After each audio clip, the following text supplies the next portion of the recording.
Hello everybody, my name is Nicola and welcome back to my channel. This is the Frugal Cottage where we talk all things money to help you on your financial journey. Today's video is how to stop overspending and so therefore have a positive impact on your finances. So don't forget to like and subscribe and let's get started. So, overspending is such a big thing in anybody's life and there can be multiple triggers for overspending. Lots of emotional responses to things can trigger overspending, but today we're going to talk about 5 ways in which you can try and stop overspending and therefore stick to your budget and make sure that your financial goals come to fruition. So the first one, and this is really key at the moment, is don't be tempted by sales. So January sales are so tempting, there are so many bargains and whatever else, but don't be tempted by that just because you've seen something scrolling on social media in an advert. They make that look as appealing as possible because they want you to click on that and buy the product.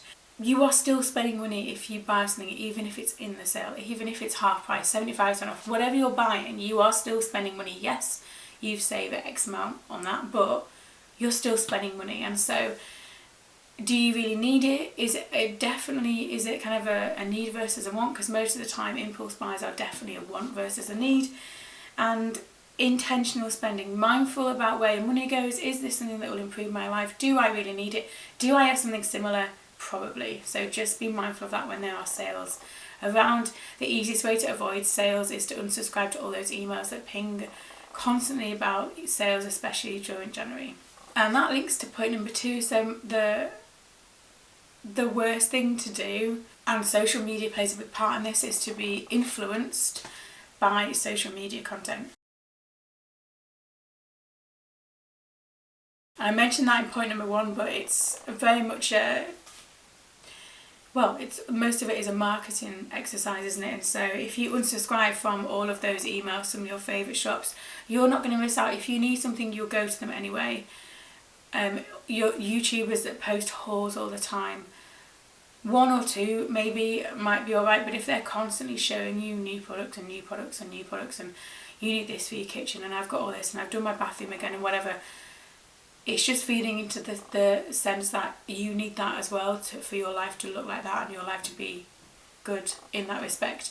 It's not the case. And so if you are kind of triggered, yes, some things they show you might be fine and some things that they show you might be really good, and kind of TikTok and TikTok shop, some of the things on there would actually be useful, but most of it you can do without. And so unsubscribing from these things that are essentially trying to persuade you to spend money all the time.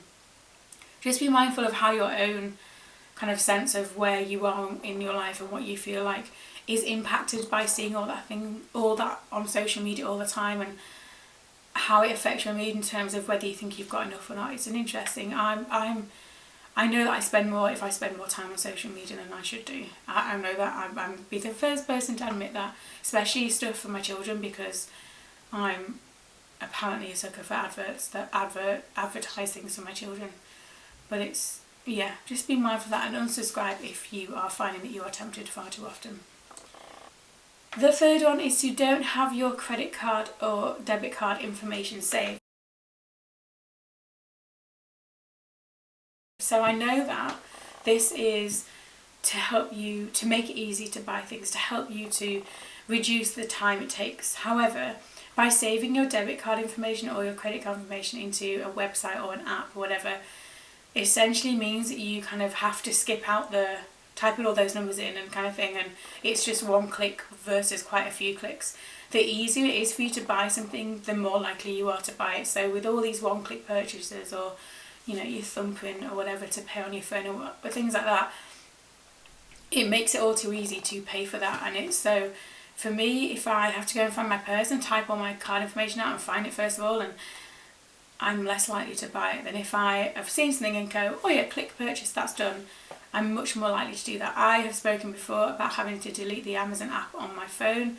I've not had the Amazon app on my phone for quite a long time now because I was buying far too much in there with that 1-click purchasing that was far too easy. It didn't feel like I was really spending money because I wasn't really doing anything, and it's far too easy to be really impulsive. So don't have your debit card and credit card information saved would be my tip for that one, particularly online stores like that, like Amazon, because you can get everything and anything, and it's too easy. So making it take that bit more time and it being that bit more faffy might make you not actually spend the money in the end.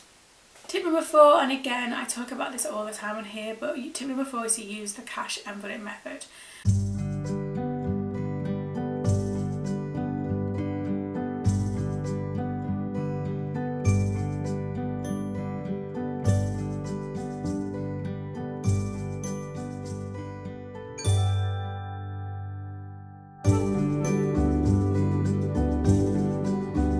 And the reason for this is it's really simple. Using the cash envelope method means that you have to hand over actual cash as opposed to just tapping your card. And if you're handing over actual cash, that is real money. And I know that sounds daft, but tapping a card isn't. I know it is, but it isn't. It's not as obvious that you're spending money, and so handing over lots of notes and oh my gosh, I'm spending quite a lot here, whereas if I tap my card, it doesn't really register. I've used the cash envelope system combined with my budget planner for quite a long time now, and it has been the best thing I've done for impulse spending and kind of making sure that I know where my money is going. I have got loads of videos on my channel about cash envelope stuffing, and I do a budget with me video every month, so I share what my system is, but cash is so much harder to spend when you've actually got the cash there in the first place. And that links into tip number 5, which you actually need to have a budget. Having a budget is not there to restrict you. Having a budget actually gives you the permission to spend your money on wherever you like. However, if you actually stick to the budget that you've set yourself, you won't overspend because you've prioritised where you want your money to go. You've given yourself permission to spend it. It's why it's in the budget in the first place. And then for impulse buying, overspending in that sense shouldn't occur as much because your money is allocated to different places already, and so therefore the impulse buy doesn't fit in with your financial goals, where you want your money to go, and so it will make you think twice about it. And so having a budget is absolutely essential. And I know people, when you say, oh, you need a budget, oh no, I don't want one of those, it's not to restrict you, it absolutely is to empower you to know that you're making the best choices for you and your household in regards to your money and where it goes.